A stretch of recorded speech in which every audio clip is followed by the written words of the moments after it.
yang kadang mengecewakan, yang kadang membuat kami sakit. Kami hanya percaya kepada omongan Tuhan. Karena dalam omongan manusia kadang membuat kami tinggalkan Tuhan. Dalam omongan manusia pengharapan kami kadang bisa hilang. Tapi dalam omongan Tuhan kami terus hidup dalam kemenangan. Itu sebabnya mari Bapa di sorga, taruh perkataanmu dalam hidup kami. Sehingga ketika kami bicara, kami akan membuat banyak orang dimenangkan, banyak orang dibangun imannya, banyak orang yang kehilangan harapan menjadi punya harapan kembali. Karena di dalam perkataan kami yang penuh dengan perkataan alami, itu mendatangkan mujizat, berkat, kemenangan. Rumah-rumah tangga Kristen akan menjadi rumah tangga yang baik. Anak-anak Kristen, orang percaya, akan menjadi anak-anak yang memiliki hati anak-anak Tuhan di dalamnya. Karena lahir dari perkataan orang-orang tuanya, perkataan yang hebat, yang penuh dengan kuasa, yang disertai dengan kebenaran itu. Terima kasih banyak Bapa di sorga. Terpujilah namamu kekal selama-lamanya. Biar hati kami tetap melekat dengan Engkau. Karena hari ini kami ingin bicara tentang membangun keintiman dengan Engkau, yang di dalamnya Tuhan disenangkan. Terpujilah nama Tuhan kekal selamanya. Mari pakai dan urapi hamba-Mu dengan segala hikmat yang baik dari Engkau, supaya hamba-Mu berbicara dalam cara-cara yang Engkau perkenankan sendiri. Terpuji-pujilah nama-Mu. Dalam nama Tuhan Yesus Kristus kami bersyukur berdoa. Haleluya, haleluya, amin. Silakan duduk kembali. Haleluya. Shalom. Salam sejahtera bagi kita yang diberkati Tuhan. Tentu rasa hormat saya kembali kepada Amang Beta Raja Gugut bersama dengan gembala di tempat ini, seluruh pastoral dan seluruh anak-anak Tuhan, jemaat Tuhan yang ada di ibadah raya yang kedua ini. Haleluya. Tadi pagi saya bicara tentang integritas, dan saat ini saya ingin bicara tentang membangun keintiman dengan Tuhan. Bertolak dari kitab Matius pasalnya yang ke-6 ayatnya yang ke-33. Haleluya. Klik. Satu ketika ada sebuah perlombaan. Perlombaan itu adalah perlombaan dengan hadiah yang cukup besar. Di sebuah danau yang ada buayanya banyak. Ini buaya benaran, bukan buaya darat. Kalau buaya darat hanya hidup di darat dengan omong kosong. Tapi ini buaya benaran, tanpa omong kosong bisa bikin mati orang. Kalau buaya darat hanya bikin mati rasa. Kalau ini bisa bikin mati benaran. Kan begitu ya. Jadi kemudian perlombaan itu diumumkan di mana-mana. Lalu singkatnya kumpulah orang-orang hebat yang mau menaklukkan buaya benaran. Haleluya. Di atas tebing, setelah kumpul banyak orang nih, sambil dipersiapkan barang ya. Setelah kumpul banyak orang nih, lalu panitia mulai berbicara. Bagi siapa yang menaklukkan buaya-buaya dengan jebur ke dalam air kolam danau ini, lalu bisa berenang sampai ke tepi danau dengan selamat, maka dianugerahi hadiah 1 miliar rupiah.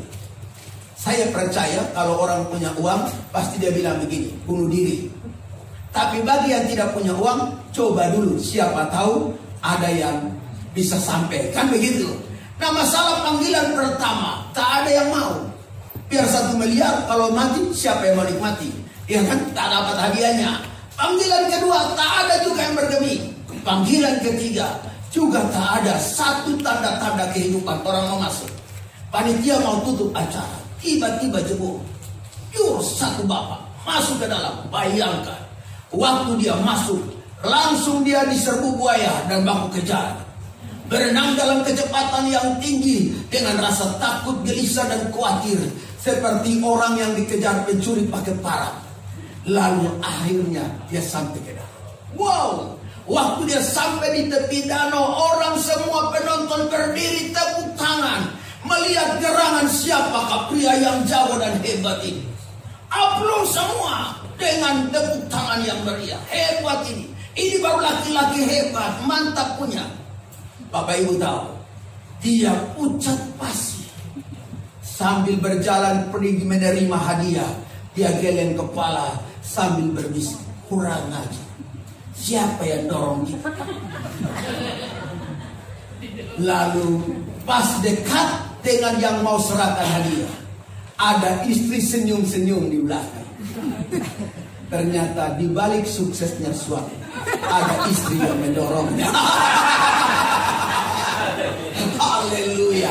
Dengar Pak, kalau mau berhasil dan sukses, perbanyak ibu-ibu yang mendorong. Suruh istri dorong terus. Ibu-ibu kalau mau suaminya berhasil, dorong terus, jangan berhenti sampai sukses. Katakan amin.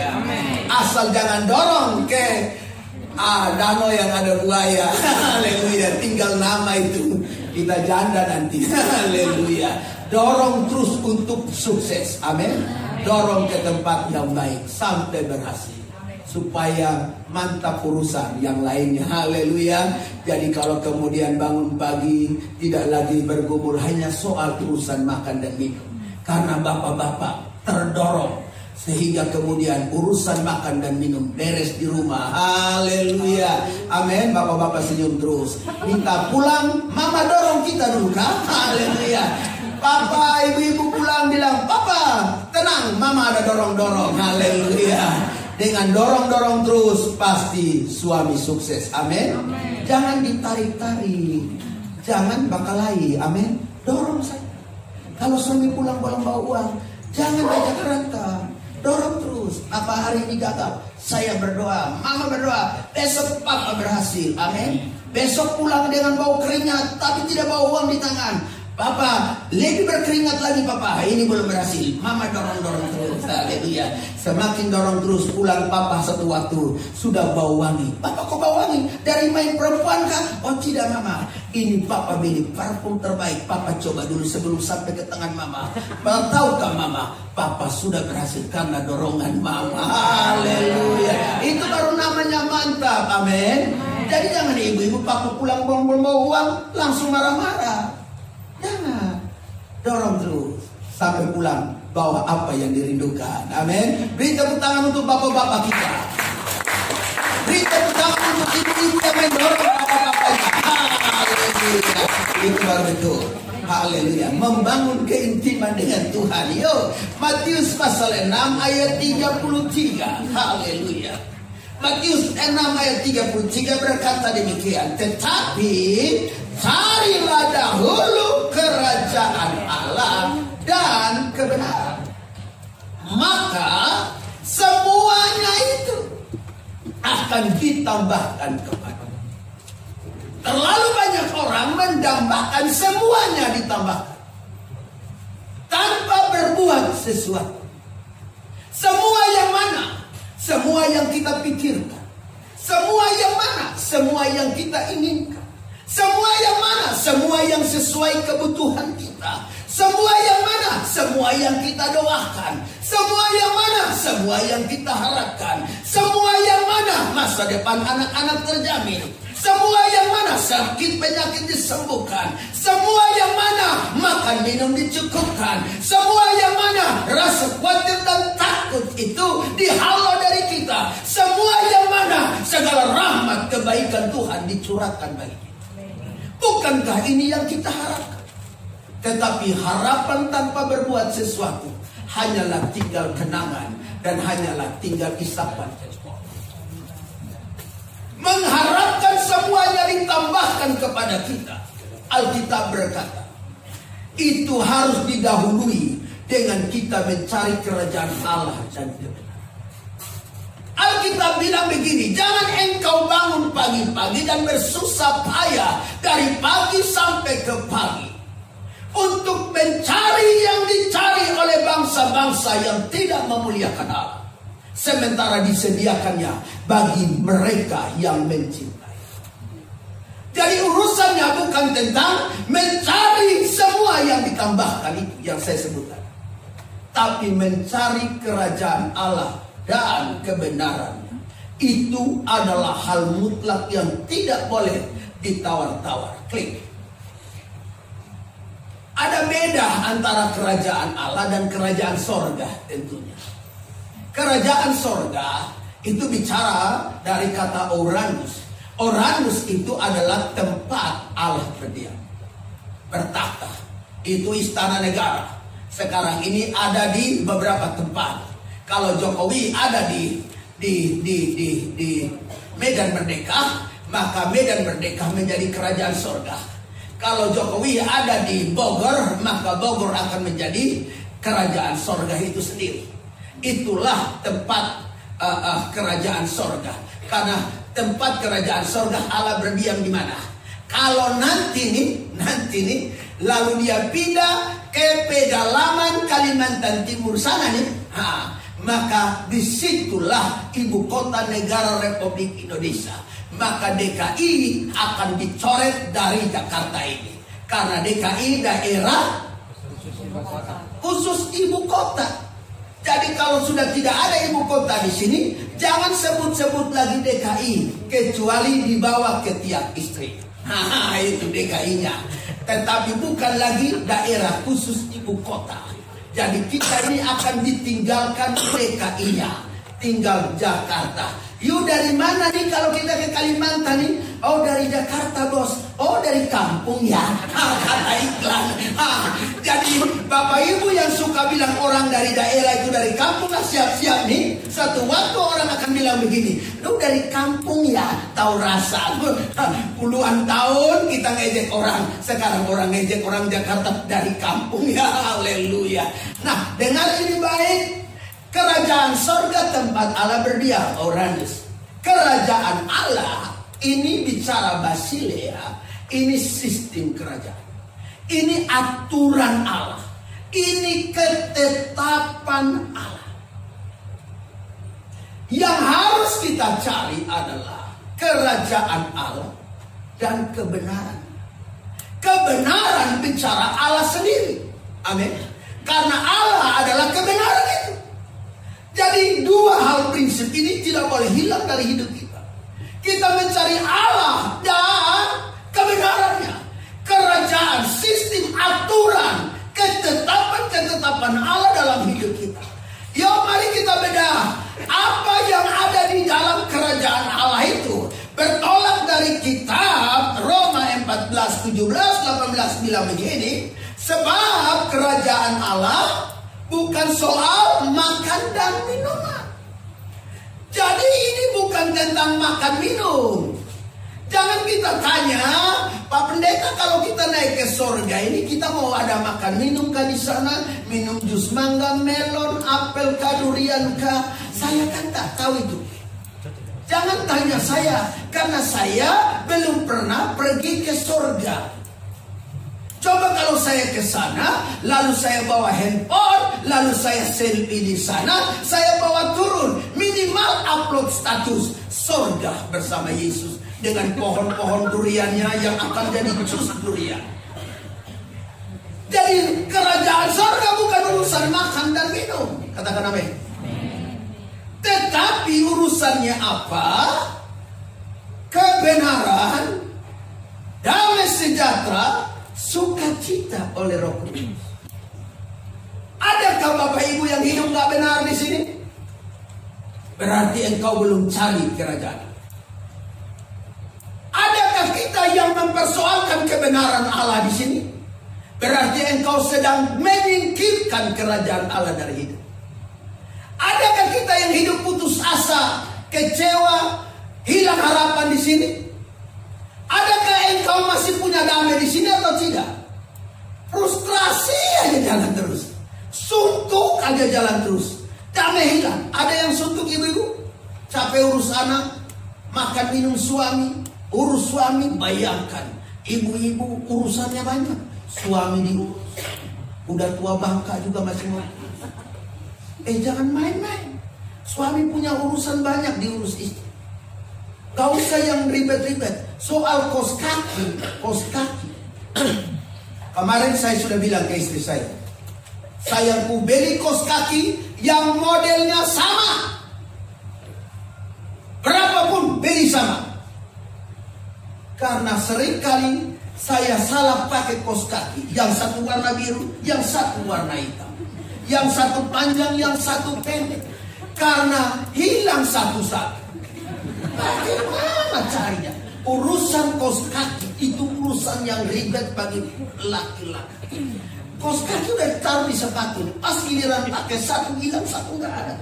Kan kita ini kan nggak mau pusing, udah cari capek-capek, udah copot aja. Satu kali saya baru pulang pergi pelayanan, saya sadar kenapa orang lihat saya punya kaki. Tahu-tahu ukurannya sama, karena saya ambil gelap-gelap, pakai agak sedikit ini. Jadi saya tidak sadar yang satu biru, yang satu hitam. Real itu terjadi. Oh iya, ternyata urusan kaos kaki saja itu sudah menjadi urusan tersendiri. Kadang damai sejahtera hilang di situ. Bak lain urusan kaos kaki. Istri saya bilang begini, yang urus kaos kaki aja kau gak bisa urus.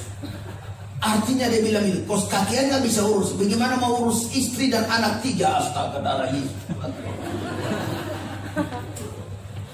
Ini pekerjaan yang gak main-main. Urus kaos kaki. Jadi saya bilang begini, untuk tadi malam dia beli kaos kaki 2 pasang sama modelnya. Haleluya. Supaya kalau hilang satu masih ada yang lain. Hilang 2 pun masih ada yang sama. Haleluya. Masalah kiri ke kiri, kanan ke kanan, urusan bodoh. Yang penting warna sama. Mau tinggal kanan dan kanan, pakai pergi anggaplah kanan dan kiri. Haleluya. Yang penting sama, jangan beda warna. Urusan ini saja urusan yang merepotkan. Anak diurus, makan minum diurus, rumah tangga diurus, nyapu diurus. Ini pekerjaan melelahkan. Bapak-bapak tolong hargailah apa ibu-ibu di rumah. Amin. Jangan marah-marah istri-istri kita ini. Mereka udah capek urus semua yang ada di rumah. Dan biarkan mereka sedikit senang-senang. Tadi pagi saya bilang begini, ajak refreshing. Haleluya. Liburan supaya senang. Jangan hanya kerjaan yang ngurus pampers aja di rumah terus. Pampers anak diurus, aduh gak main-main. Hidup hanya sejauh pampers. Darah Yesus. Tuhan tolong bapak-bapak ini supaya doa saya tidak menghabiskan waktu ibu-ibu hanya urusan pampers. Haleluya. Ibu-ibu senang-senang karena ini urusan bapak-bapak punya tanggung jawab. Amin. Ibu-ibu udah urus rumah setengah mati, biarkan bapak-bapak yang bertanggung jawab. Cari dahulu kerajaan Allah dan kebenaran, semua ditambahkan kepadamu. Itu bukan soal yang lain, ini soal kebenaran, soal damai. Adakah ibu-ibu yang suntuk hari ini datang ke gereja? Bosan hidup? Yang bosan?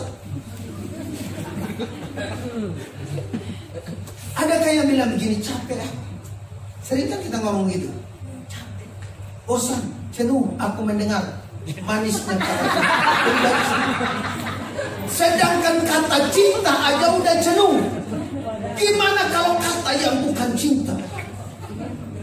Itu akan jauh membosankan.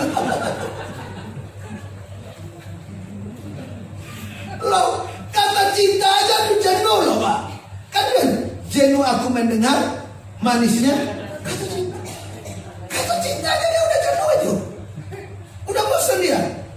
Bagaimana yang lain? Itu akan jauh mengerikan Pak. Jadi jangan sering-sering kasih kalimat cinta yang tidak diakomodir. Kita ini pokoknya kalau urusan sedikit tenang Pak. Saya sama istri selalu bilang begini, bahasamu tenang aja, tenang terus. Itu namanya Nina Bobo itu. Kalau tidak bobo, papa yang bobo. Masa digigit nyamuk, kasihan amat anaknya. Iya, jangan nyanyi Nina Bobo, kalau tidak bobo digigit nyamuk. Salah Pak. Nyamuk kalau gigit demam berdarah itu anak kita. Nina Bobo, kalau tidak bobo biar papa yang bobo. Itu yang paling mantap. Jadi harus ada damai sejahtera. Amin. Kalau hilang damai sejahtera, saya pastikan dia tidak mencari kerajaan Allah. Kalau hilang sukacita, dia tidak mencari kerajaan Allah. Katakan amin. Karena kerajaan Allah ini bicara ini. Mau suntuk, mau letih, lesu, tiada berdaya, hidup cekak-cekak. Putus asa tak ada harapan, sukacita jalan terus. Amin. Mau ada uang di dompet, mau bayar arisan, mau bayar uang sekolah anak, tetapi uang suami belum bawa datang, sukacita jalan terus. Orang kalau lihat saya, mereka bilang begini, ini orang selalu punya uang. Tapi kan dia tidak tahu, yang tahu itu cuma istri lagi sakit kepala di rumah. Tapi sukacita jalan terus. Amin. Jangan kita tunjukkan kita ini tidak punya apa-apa. Bapak-bapak, amin. Tunjukkan bahwa kita ini masih bisa punya perjuangan hidup. Ibu-ibu, amin. Jangan kurangi kehormatan suamimu di tetanggamu. Sedikit-sedikit suami model kayak begini nih, tahu dari dulu saya sudah buang aja. Hidup gak jelas. Karena kita udah suntuk. Sukacita harus dapat. Orang Kristen hadapi masalah itu berbeda dengan orang dunia hadapi masalah. Amin. Jangan muka asam. Haleluya. Orang kalau sukacita, orang tidak akan temukan masalah. Orang bilang begini, ini orang mantap. Walaupun masalah banyak, sukacita jalan terus. Orang-orang yang mencari kerajaan Allah dan kebenaran, orang-orang bersukacita. Saya hadapi dan saya berdoa sedang hadapan dengan orang-orang yang bersukacita hari ini. Katakan amin. Jadi itulah nilai kerajaan Allah. Jadi kalau orang tidak ada damai, tidak ada sukacita, tidak ada kebenaran, yang saya ragukan adalah dia belum menemukan kerajaan Allah dalam hidup. Kalau cari sesuatu sampai, kalau belum dapat, jangan berhenti cari. Amin. Cari sampai dapat. Jadi kalau belum dapat sukacita, cari sukacita sampai dapat. Belum ada damai sejahtera, cari sampai dapat. Jangan cari di luar sana. Jangan cari sukacita yang semu, damai sejahtera yang semu, dan kebenaran yang semu. Itu hanya bertahan sementara. Yang bertahan sampai kekekalan adalah yang datangnya dari kerajaan Allah. Hal pertama yang ingin saya sampaikan bagi kita adalah, lanjut dulu. Karena barang siapa melayani Kristus dengan cara ini, apa? Ia berkenan sama Allah, kepada Allah dan dihormati oleh manusia. Berapa banyak yang mau berkenan kepada Allah? Berapa banyak yang mau dihormati manusia? Semua dong. Maka cari kerajaan Allah. Saya bukan hanya mau berkenan kepada Allah, tapi mau dihormati manusia. Bayangkan seorang karyawan dihormati bos. Kalau bos dihormati karyawan itu biasa. Tapi kalau karyawan dihormati bos, itu baru mantap punya. Amin. Haleluya. Adakah bapak-bapak yang mungkin saja bekerja dengan orang, dan kalau bosnya datang dia kasih rasa hormat?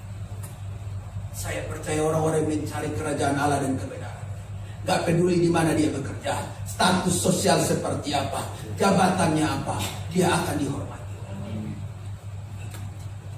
Jadi kalau mau dihormati orang, mau berkenan kepada Allah, cari kerajaan Allah sampai dapat. Cari dahulu kerajaan Allah dan kebenarannya. Bicara apa? Terus asik, suka, sibuk dengan urusan kerajaan Allah. Dia dengan urusan kerajaan Allah, urusan kebenaran, urusan Tuhan, dia suka. Dia rasa asik di sana. Dia sibuk di sana. Terlalu banyak orang percaya hari-hari ini asik dengan urusannya sendiri. Asik dengan handphone. Berapa banyak pagi-pagi kita bangun yang kita lihat pertama handphone.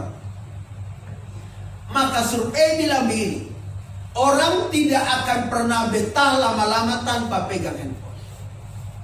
Dia baru taruh handphone di tas nih, gak sampai 2 menit dia sudah ambil kembali. Dia baru saja matikan handphone nih, dalam waktu kurang dari 1 menit dia sudah ambil lagi, dia periksa. Dan begitu terus. Handphone menjadi keasikan tersendiri bagi orang-orang kekinian hari-hari. Karena memberi rasa suka. Sukanya apa nggak tahu juga. Kan nggak ada rasa untuk dimakan. Tapi suka waktu lihat. Lihat beritanya. Lihat kiriman informasinya dan semuanya. Asik ya. Berapa banyak orang habiskan waktu asik dengan hobinya, asik dengan kebiasaannya, asik dengan segala hal yang dilakukannya. Dia kehilangan keasikan dengan Tuhan. Dengar ini baik, orang yang gak asik lagi dengan Tuhan, Gak suka lagi dengan Tuhan. Dia sedang menggeser Allah dari hidupnya. Berapa banyak kita yang mencoba geser Allah dari hidup? Ketika kita asik dengan yang bukan tentang Tuhan, yang bukan tentang kebenaran, engkau sedang berupaya menggeser Tuhan. Dengarin baik. Yang bikin kita geser Tuhan adalah barang-barang yang sedang kita sukai hari ini. Kalau geser Tuhan, dengarin baik. Tuhan akan. Tuhan akan ambil. Haleluya. Tidur pergi minum mabuk di kedai. Si tidur. Lalu kemudian habis minum mabuk tidur. Tiba-tiba keluar DP motor hilang. Lalu Tigor masuk kembali. Lalu Tigor angkat kursi, pukul-pukul itu kedai sambil marah-marah. Kalau dalam waktu beberapa menit ke depan motor saya tidak kembali, maka kalian semua akan tahu apa yang saya lakukan di kampung dulu. Semua akan takut. Tigor bikin apa di kampung waktu motornya hilang dulu. Tidak berapa lama motor kembali ke tempatnya. Motor hilang, main mata tutup mata, motor balik. Tigor keluar motor selada. Alhamdulillah, puji Tuhan. Dia start mau jalan, kedai bilang begini, yang tukang kedai. Tigor, kira persoalannya apa yang kau lakukan waktu di kampung sana, sehingga kemudian bikin orang semua takut dan motor kamu kembali. Lalu, sorry yang kalau nama Tigor di sini minta maaf. Ini hanya cerita. Haleluya. Lalu kemudian Tigor bilang begini. Kau tahu apa yang saya buat waktu motor saya hilang, waktu saya minum di kedai tuak itu? Saya pulang jalan kaki. Dia pulang jalan kaki katanya. Ternyata pikirnya bunga orang, tahu-tahu jalan kaki. Nah, saya hanya ingin kasih tahu begini. Orang kadang asik dengan kebiasaan. Asik dengan hal-hal apa yang dia rindukan. Dia kehilangan keasikan dengan Tuhan. Kalau engkau asik dengan kebiasaan, ada hal-hal yang nanti Tuhan ambil. Waktu Abraham melahirkan Ishak, si Sarai melahirkan Ishak. Bagi Abraham asik dengan Ishak. Tuhan minta Ishak. Semua rasa, semua hal yang mencuri perhatianmu dari Tuhan, yang mengambil Tuhan dari keasikanmu, Tuhan akan ambil. Katakan amin. Jadi jangan asik sendiri. Amin. Istri yang mengambil Tuhan dari hidupmu, dengar ini baik. Saya garanti gak lama lagi istrimu diambil. Suami yang diambil istri untuk menggeser Tuhan dari hidup, gak lama lagi itu dia. Uang yang mengambil alih Tuhan untuk engkau geser Tuhan dari hidupmu, mamon itu gak lama lagi habis dari. Jadi jangan geser Tuhan dengan cara sehingga itu menjadi keasikan kita tersendiri. Orang usaha saking asiknya, minggu tunggu kapan?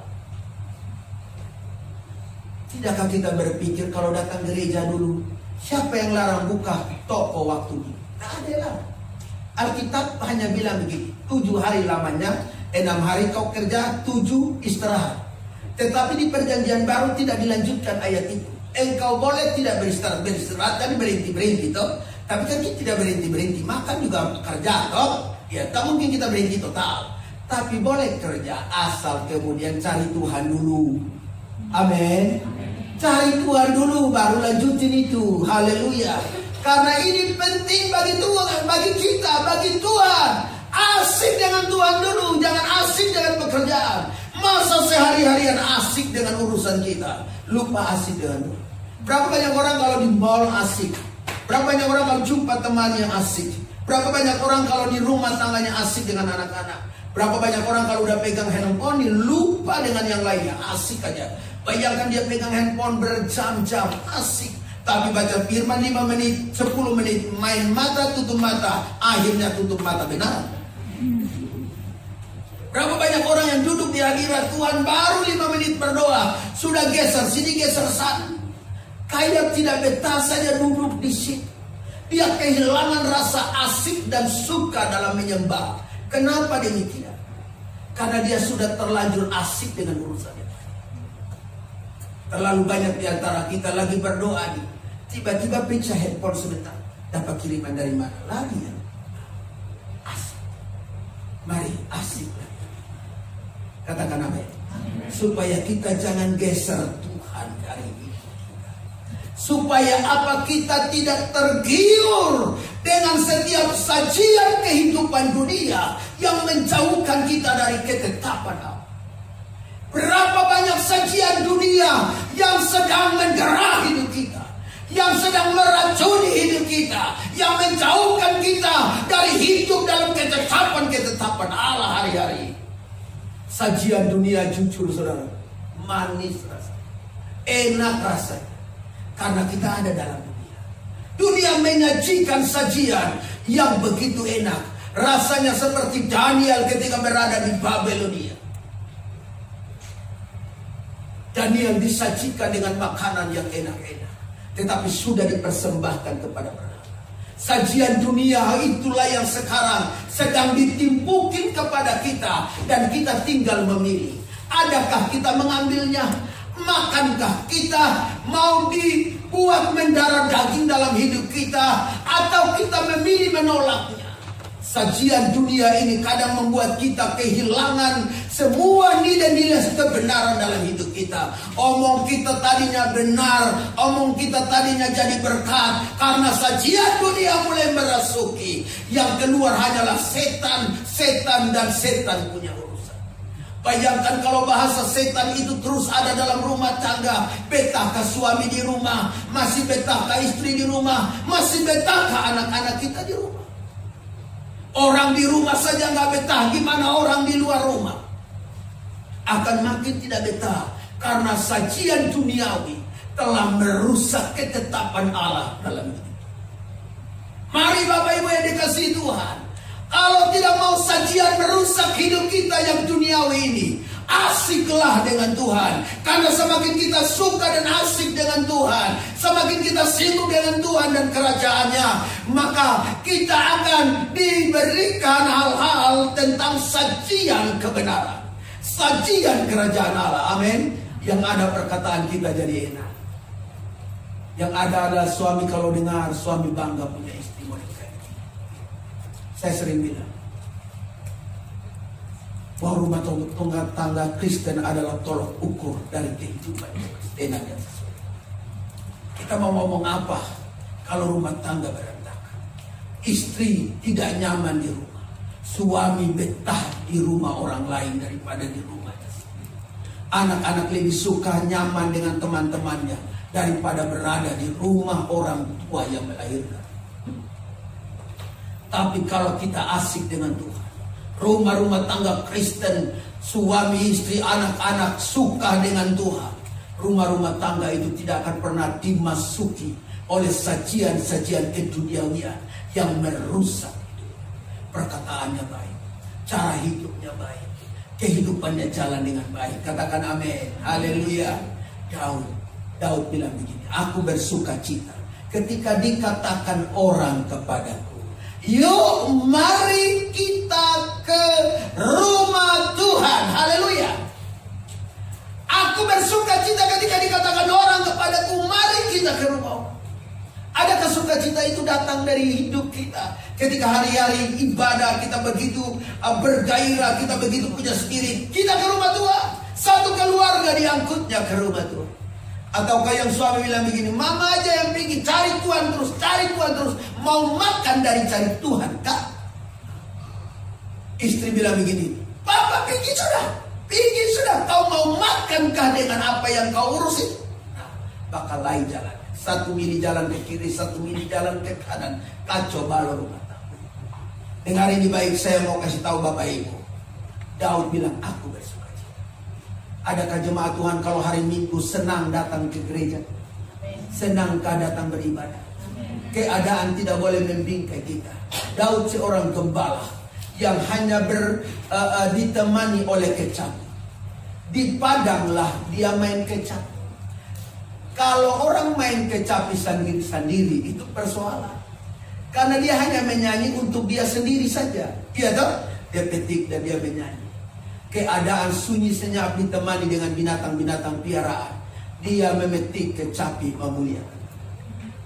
Kita yang ramai aja tidak mampu memuji Tuhan.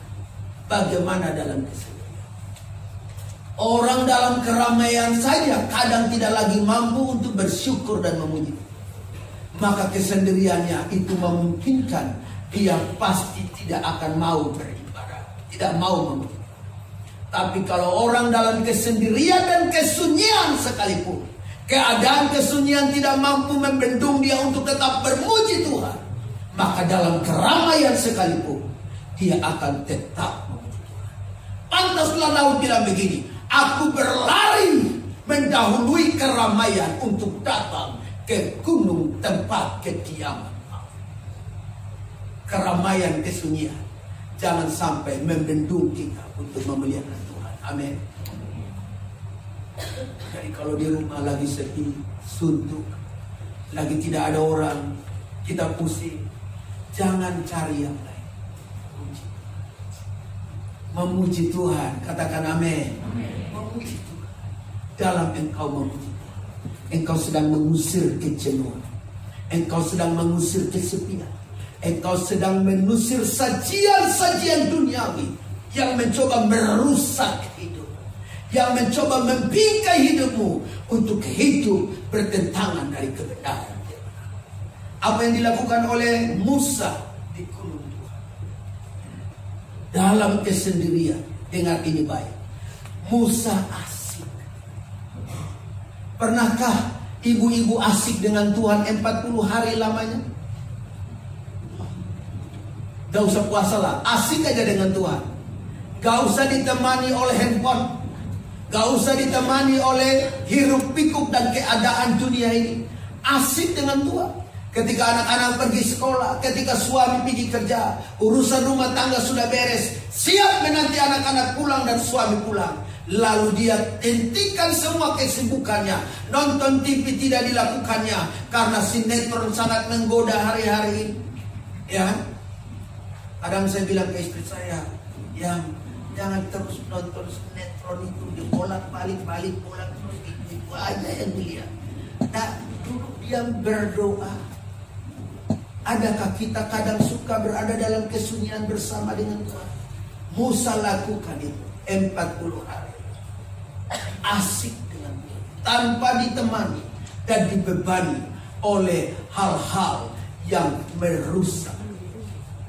Kita ini boro-boro mau asik dengan Tuhan, baru aja anak lepas duduk, handphone udah di tangan, mata udah di layar kaca. Haleluya, sudah telepon, sudah WA. Astaga,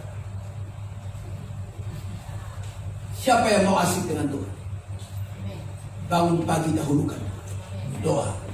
Bukan waktunya harus berapa menit, harus berapa jam. Itu tanda kita asik. Baca firman setiap hari, katakan amin. Itu beri rasa suka, sibuk kita dengan Tuhan dalam hal-hal yang prioritas dan mutlak. Musa lakukan itu 40 hari kali 2 lamanya. Dia nggak bosan, dia nggak jenuh, dia nggak rasa bahwa kemudian ada sesuatu yang hilang dari hidup. Adakah yang kuotanya habis lalu tidak diisi berhari-hari? Ada. Coba kata, berarti itu bukan tipe orang yang medsos ya. Ada yang memang hobinya selfie dan upload status, lalu misalnya 1 jam aja pulsa datanya habis lalu tidak diisi.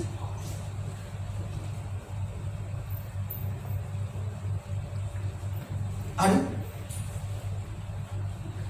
Hari ini saya datang dengan data yang kosong. Handphone saya 3 hari ini tidak sengaja saya tidak digunakan, kecuali wifi dulu. Jadi saya keluar, kalau ada yang mau perlu telepon saja. Karena itu barang ini bikin rusak saya pikiran.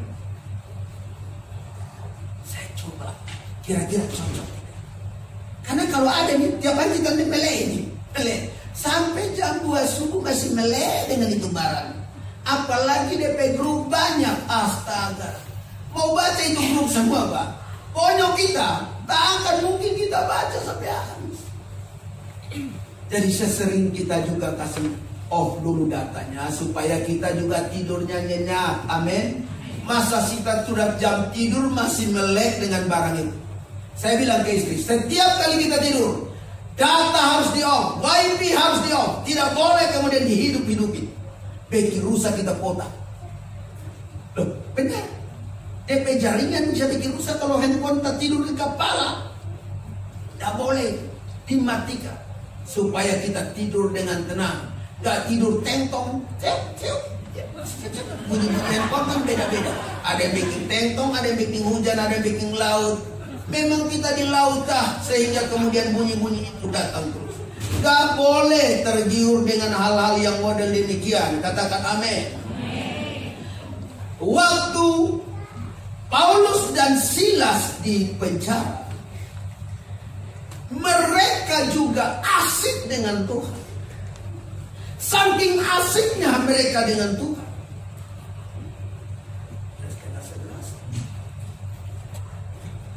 Jam 10 lewat 27. Habis. Permohonan pertama. Tambah sedikit minta izin. Inang minta izin sebentar di 5 menit kita selesaikan barang. Dengan Silas di penjara, asik memuji Tuhan. Dengar ini baik. Jeruji-jeruji besi tidak mampu menahan. Orang kalau asik dengan Tuhan, persoalan tidak betah. Kejenuhan gak betah. Kesendirian gak betah dengan dia. Karena saking asik dengan dia. Tapi kalau asik dengan sendiri, walaupun manis kata cinta datang, tetap cinta. Haleluya. Mari asik dengan Tuhan. Orang yang asik dengan Tuhan gak cuek bebek, katakan amin. Adakah yang bebek di sini? Cuek lah. Cuma ada 2 binatang yang disebut cuek. Satu cuek bebek, yang satu ikan. Satu cuek bebek, yang satu ikan cuek. Hari ini kan saya tidak sedang bertatapan dengan bebek-bebek yang cuek dan ikan-ikan yang cuek yang dijual di pasar. Kita ini kan sedang mendengar kebenaran, katakan amin. Dan yang bicara ini juga bukanlah bebek, bukanlah ikan, yang kemudian bicara kepada sesama bebek dan sesama ikan cuek. Kita tidak boleh cuek, katakan amin. Kita harus asik dengan Tuhan. Orang yang asik dengan Tuhan gak diam-diam wae. Haleluya. Dengan Tuhan dan pekerjaannya dia serius, dia asik, dia lakukan yang dinyatakan Tuhan baginya. Maka di gereja kalau orang memuji Tuhan, kita memuji Tuhan, Pak. Orang udah menyembah, kita bilang apa-apa, ini bahasa apa lagi? Ini bahasa yang pada kayak apa? Ini bahasa roka, bahasa roroka, atau bahasa apa? Orang menyembah Tuhan, dia bilang begini, ngapain angkat tangan, turun tangan? Tidak boleh. Kita juga angkat tangan, amin. Kita juga menyembah dalam roh dan kebenaran, amin. Kalau firman disampaikan serius, katakan amin. Itu bukti kita asik dengan Tuhan. Yang kedua, yang terakhir. Haleluya. Memang kalau khotbah di sini memang mantap. Saking semangatnya lupa waktu. Haleluya. Asal jangan lupa diri. Kalau sempat saya lupa diri, saya nggak turun-turun. Haleluya. Ya, yang kedua, yang terakhir. Saya dahulu kerajaan Allah dan kebenarannya bicara apa? Mau mengelola hidupnya untuk kepentingan. Kelola hidup untuk kepentingan. Jangan hidup untuk kelola. Amin. Berapa banyak yang mau hidupnya diolah? Kan? Diolah oleh uang, diolah oleh jabatan, diolah oleh karir, diolah oleh status, diolah. Maka kita akan menjadi bahan-bahan olah yang kapan saja dibutuhkan harus. Tapi kalau kita olah uang, kita olah jabatan, kita yang olah status kita, hidup dari baik. Mereka tidak bisa atur kita. Kalau diolah, kita diatur.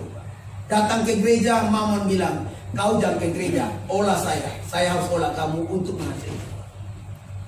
Waktu datang ke gereja, maka kemudian pebisnis bilang begini, jangan, kita perlu berbisnis. Waktu mau ke gereja, hobi bilang, saya yang olah kamu, bukan kamu yang olah saya. Kamu pergi lakukan hobi. Jangan mau diolah, katakan amin. Itu wajah-wajah keren begini kalau sampai diolah ini, astaga. Haleluya. Kita yang harus sekolah, amin. Untuk apa? Investasi kekekalan. Untuk apa? Untuk tetap fokus pada tujuan. Untuk apa? Untuk finish tanpa pantang dan mundur. Olah kekekalan. Olah kehidupanmu kepada kekekalan. Jangan kemudian kehidupan ketinggian mengolah. Urus kekekalan dulu, baru urus ketinggian. Saya percaya setiap kekekalan yang kita investasikan untuk diolah, maka kekinian akan ditambahkan.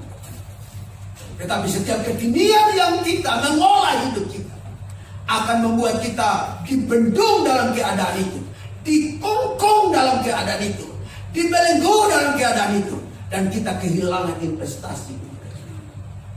Doa saya biar setiap jemaat Tuhan yang mendengar pesan firman Tuhan di ibadah raya yang kedua ini, supaya membangun keintiman dengan Tuhan, urusan Tuhan, kerajaan Allah yang bicara kebenaran, damai sejahtera, sukacita termetrai dalam hidup kita, sehingga kemudian apa?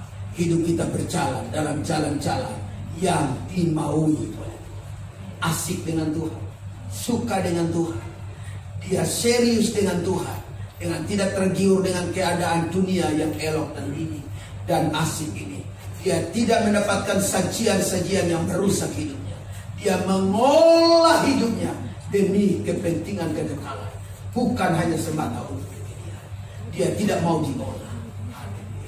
Karena kita lah yang harus mengolah. Ayat terakhir yang harus kita baca hari ini. Haleluya. Mazmur pasal 37 ayatnya yang ke-3 sampai ayatnya yang ke-5. Percayalah kepada Tuhan dan lakukanlah yang baik. Diamlah di negeri dan berlakulah setia dan bergembiralah karena Tuhan. Maka Ia akan memberikan kepadamu apa yang diinginkan hatimu. Serahkanlah hidupmu kepada Tuhan dan percayalah kepadanya, dan Ia akan bergembira. Lakukanlah yang baik. Percayalah kepada Tuhan. Itu bicara orang-orang yang sedang membangun keintiman dengan Tuhan. Dia sedang bergembira bersama dengan Tuhan. Dan kepada mereka Alkitab berkata Tuhan akan memberi apa yang diinginkan. Dan kepada mereka Tuhan akan beri. Saya berdoa setiap keinginan hati kita akan diwujudkan Tuhan. Setiap apa yang menjadi harapan, percaya kita dibuat Tuhan dalam hidup kita. Mari investasikan waktu, tenaga, dan segala yang kita punya. Untuk apa? Untuk membangun keintiman Tuhan Yesus. Amin. Firman Allah. Mohon izin.